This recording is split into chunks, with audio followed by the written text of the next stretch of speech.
শুভ সকাল বন্ধুরা, আপনারা সবাই কেমন আছেন? সবাই ভালো আছেন? আমি আপনাদের আশীর্বাদে খুব ভালো আছি। চলে আসলাম আর নতুন একটা ভিডিও নিয়ে। আজকে কালকে তো ছুটি দিয়েছিলাম, আপনাদের বললাম, ভিডিওতে দেখালাম। আজকে আবার নতুন একটা ভিডিও নিয়ে চলে আসলাম। আজকে গেলাম সাইটে ডিউটির জন্য। কেন একদিন ছুটি করেছি, এখন ডিউটি করতে হবে। আজকে শুক্রবার, কালকে আবার শনিবার, রোববারে আবার ছুটি আছে। সেই জন্য মনে করলাম ডিউটি চলে যাই। ডিউটিতে গেলে আরও ভালো, হাজিরাটা লেগে যাবে। এই জন্য ডিউটি চলে গেলাম আজকে। ডিউটি গিয়ে একটু আপনাদের সমুদ্রের ভিউজ দেখাচ্ছি। সকালে সকালে দেখুন সমুদ্রের ভিউজটা কীরকম, খুব সুন্দর লাগছে সমুদ্রটা। সকাল সকাল কী বলবো আপনাদের, এমন সুন্দর লাগছে সমুদ্র। সকাল দিকেই সমুদ্র সুন্দর লাগে, কিন্তু রৌদ্র উঠে গেলে পরে আর কী বলবো, এত গরম বাতাস চলে আর গরম লাগে। আর এখন দেখুন এখানে কংক্রিট হচ্ছিল, সেই জন্য কালকে বুধে কংক্রিট হয়েছে, এখনও শুকায়নি ভালো থেকে।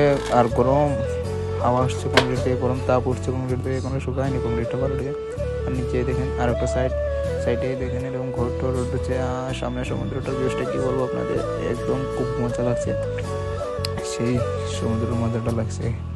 উপরে চলে আসলাম বিল্ডিংয়ের উপরে এসে টুক ঘুরবো টুরবো। এখন ঘুরে টুরে আবার চলে যাবো নিচে। কেন ঘুরে টুরে দেখতে হয় আমাদের, সব কিছু না দেখতে আবার সব চলে না। সেই জন্য আপনারা ভিডিওটা এনজয় করেন, লাইক শেয়ার ফলো সাবস্ক্রাইব জরুর করবেন।